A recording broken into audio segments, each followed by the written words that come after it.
আসসালামু আলাইকুম। রোজা রাখছেন? আচ্ছা, ইফতারি নেন আমাদের তরফ থেকে। হ্যাঁ, ইফতারি করে। আসসালামু আলাইকুম। কি করেন? ও, রাজমিস্ত্রি কাজ করে। কোথায়? যেখানে পাই সেখানে ইফতারি কই করবেন এখন? রাস্তায় করতে হতো, আপনি দিয়েছেন রাস্তা দিয়ে ইনশাআল্লাহ ছেড়ে নেব। আচ্ছা। আল্লাহ হাফেজ, ভালো থাকেন। হ্যাঁ, ঠিক আছে। একটা ইফতারি দিতে চাইছিলাম, নিবেন? নিব না কেন, ইত্যাদিতে সবাই খাবার। আচ্ছা, ধরেন। আসসালামু আলাইকুম, ভালো থাকেন। আসসালামু আলাইকুম। দাঁড়ান এই উস্তাদ, ইফতারি কই করবেন? সময় হয়ে গেছে গা।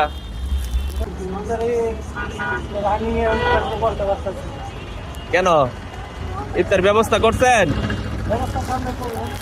সময় নাই তো, আমি একটা ইফতারি দিলাম, কইরা নিয়েন। ভালো থাকবেন। হ্যাঁ, আপনি যাচ্ছেন কোথায়? সদরঘাট। আচ্ছা, আর আছে এক দুই মিনিট। ঠিক আছে, আচ্ছা আচ্ছা, ভালো থাকবেন। আসসালামু আলাইকুম। ঠিক আছে, আসসালামু আলাইকুম। ইফতারি কই করবেন? আমি একটু দিলে নিবেন? আচ্ছা, রাস্তায় করে নিয়েন। আল্লাহ হাফেজ, আসসালামু আলাইকুম। আচ্ছা, ঠিক আছে, যান। আসসালামু আলাইকুম। ওয়ালাইকুম আসসালাম।